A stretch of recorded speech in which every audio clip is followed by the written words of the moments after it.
साथियों नमस्कार, मेरा नाम रामकुमार गुप्ता है। मेरे YouTube चैनल सोशल योद्धा में आपका स्वागत है। आज एक बहुत महत्वपूर्ण विषय पे चर्चा करना जा रहा हूं, जिसने पूरी दुनिया को परेशान करके रखा है। जो आंखों से नहीं दिखता, इतना छोटा है, लेकिन कारनामे बड़े बड़े कर रहा है। फिल्म डॉन में डॉन को तो 11 मुल्कों की पुलिस ही ढूंढ रही थी, लेकिन इसे परास्त करने के लिए पूरी दुनिया के वैज्ञानिक लगे हुए हैं। जी हाँ, हम बात कर रहे हैं कोरोना वायरस की।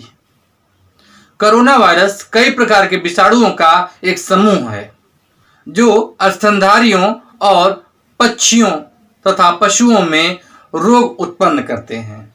ये आरएनए वायरस होते हैं। कोरोना को 4 वर्गों में विभाजित किया गया है: अल्फा, बीटा, गामा तथा डेल्टा। अगर हम इस कोरोना की बात करें तो ये बीटा परिवार से संबंध रखता है। इसे सर्वप्रथम 2019 में पाया गया, इसीलिए इसको कोविड 2019 बोलते हैं। इसका यह नाम लैटिन भाषा से लिया गया है, जिसका मतलब होता है क्राउन, सर का ताज, क्योंकि यह देखने में सर के ताज जैसा ही है। सन 2003 तथा 2012 में कोरोना फैमिली के 2 वायरस और पाए गए थे, सार्स तथा मर्स। ये भी बहुत घातक थे, लेकिन ये उनसे भी ज़्यादा घातक है। पूरी दुनिया में यह बुरी तरीके से फैल रहा है। विश्व की सबसे बड़ी स्वास्थ्य संस्था WHO ने इसे महामारी घोषित कर दिया है। कोरोना वायरस जूनोटिक डिजीज है, जो जानवरों से आदमियों में फैलता है। सर्वप्रथम इसकी जानकारी चाइना के वुहान शहर के सी फूड मार्केट में पता चला था। यह पूरी दुनिया में तहलका मचाए रखा है। बहुत शक्तिशाली देश भी इसके आगे नतमस्तक हो गए हैं। अगर हम भारत की बात करें तो अभी ये सेकेंड स्टेज में है, लेकिन जिस तरह से स्थिति देखने को मिल रहा है, रोग दिन पर दिन बढ़ रहे हैं, कभी भी ये 3rd स्टेज में जा सकता है। सावधानी ही इसका बचाव है। अब हम बात करते हैं लक्षण की।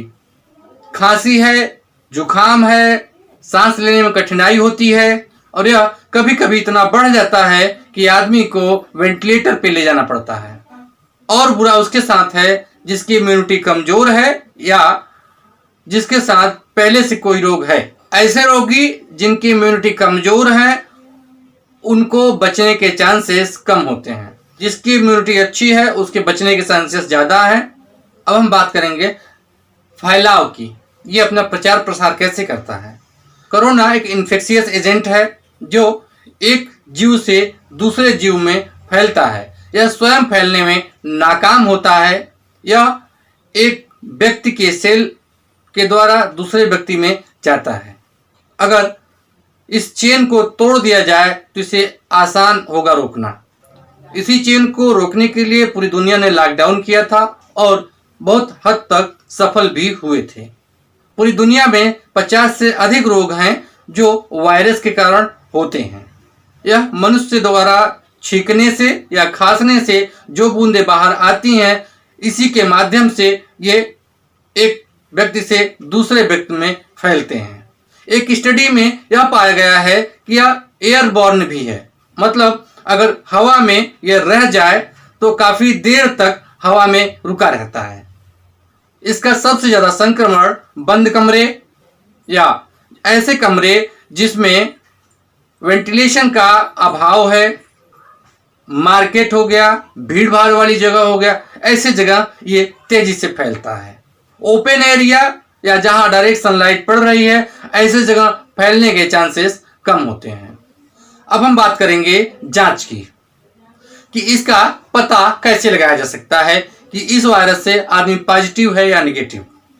तो हम पहले बात कर लें जांच की। किसी भी रोग का इलाज पहले जांच से की जाती है कि वह व्यक्ति किस रोग से पीड़ित है। जांच के माध्यम से पता लगाया जाता है कि यह रोग किस बैक्टीरिया या वायरस के कारण होता है। जब जांच में पता चल जाता है कि यह बैक्टीरिया है या यह वायरस है, तो उसका इलाज करना आसान होता है। कुछ ऐसा ही है कोरोना के मामले में। किसी भी रोग की जांच उस बैक्टीरिया के डीएनए से की जाती है।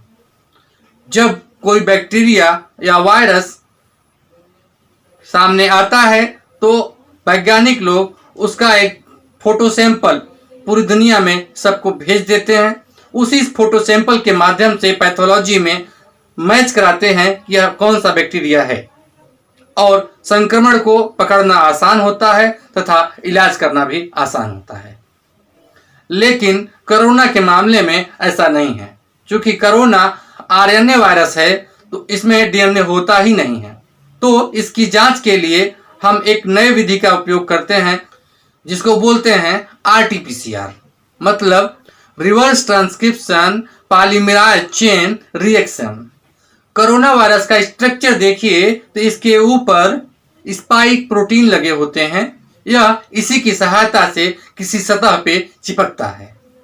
इसकी जांच के लिए इसके आरएनए को डीएनए में कन्वर्ट किया जाता है, उसके बाद इसकी जांच की जाती है। इसीलिए इस विधि का नाम है आरटीपीसीआर और यही रीजन है जिससे इसके जांच में ज़्यादा टाइम लगता है।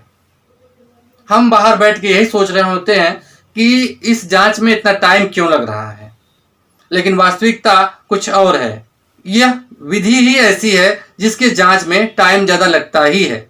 इस विधि में रोगी के नाक या मुंह के लार का प्रयोग किया जाता है, जो एक स्वैब के माध्यम से सैंपल कलेक्ट किया जाता है। इस जांच में टाइम बहुत ज़्यादा लग रहा था, जांच बहुत ज़्यादा करना था, इसीलिए एक दूसरी विधि का उपयोग किया गया जिसको बोलते हैं रैपिड एंटीबॉडी टेस्ट।